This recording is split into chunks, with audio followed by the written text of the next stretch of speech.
है कि अभी 3.5 साल पड़े हैं सरकार के, और इनके जो पार्षद है वो केवल 12 जीते,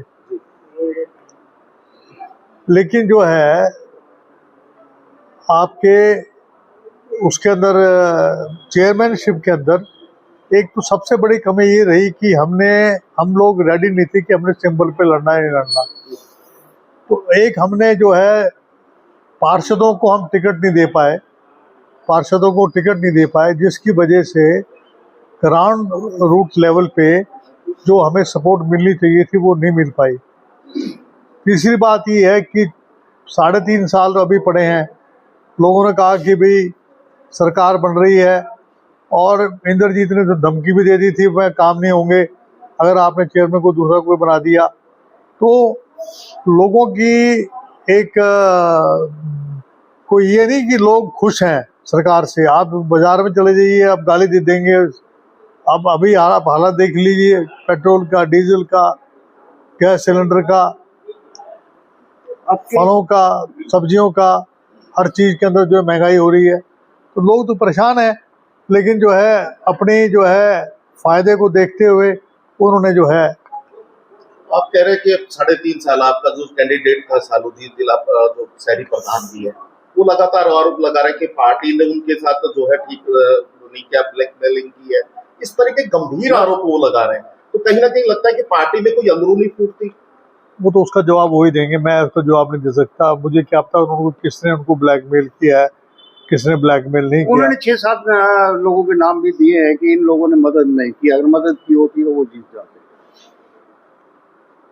देखो जी, वो उनकी सोच है, और अगर जो लोग वो बता रहे हैं अगर उन्होंने साथ दिया होता, वो जीत गए होते, तो उनकी अच्छी बात है अगर वो कह रहे हैं ये बात। लेकिन मुझे लगता है कि जो परिणाम जो आए हैं वो सत्ता को देखते हुए परिणाम आए देंगे। राव इंद्रजीत सिंह भी कह रहे हैं कि इस बार भ्रष्टाचार नहीं होने दूंगा, अब मैं बैठक में जाऊंगा, मैं खुद भी उसमें शामिल होऊंगा। तो कहीं लगता है कि उनका कोई बातों का असर होता होगा। राव इंद्रजीत के जितने भी गुर्गे हैं जो उनके आसपास घूमते हैं, वो अवैध कॉलोनियां काटते हैं। कहो तो मैं नाम गिनवा दूं जो काट रहे हैं, उनके जो करीबी रहते हैं, अवैध कॉलोनी काट रहे हैं। तो कहाँ भ्रष्टाचार कम होगा। भाजपा जश्न मना रही है। ये जो आप जिस तरीके से नाम बता रहे हैं प्रॉपर्टी डीलर, तो विपक्ष क्यों नहीं इनका कभी आवाज उठाती? आवाज तो उठाते हैं हम लोग हमेशा, जब भी हम जाते हैं ज्ञापन में देते हैं कि अवैध कॉलोनियां कट रही हैं। कार्रवाई तो नहीं होती। लक्ष्मण सिंह जी क्या कहते हैं क्या नहीं कहते, उनका अपनी सोच है।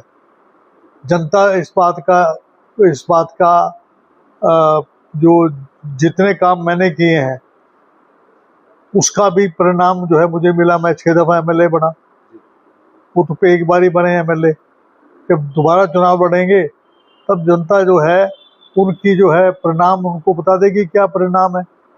मोदी वर्किंग कैसी थी, उनका जो है वर्किंग स्टैंडर्ड कैसा था, उनकी जो है कितने वो लायक हैं, कितने लायक नहीं हैं, वो जनता बता देगी। अगले चुनाव में 2029 के चुनाव में जब चुनाव होंगे तो जनता बता देगी। हो सकता है उनको टिकट ही ना मिले 2029 में।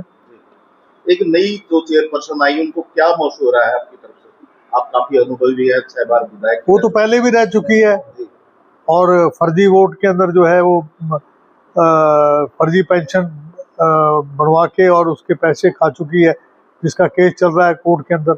लेकिन राविंद्र जी तो कह रहे हैं, मशवरा क्या दूंगा मैं? राविंद्र जी तो कह रहे हैं उन्हें मशवरे की जरूरत ही नहीं, काफी एक्सपर्ट हैं, पहले भी रह चुकी। मैं कहता हूँ, मैं भी वही कह रहा हूँ, बहुत एक्सपर्ट है वो तो पहले। भाजपा जश्न मना रही है मोदी जी के 12 साल बेमिसाल, क्या कहते हैं?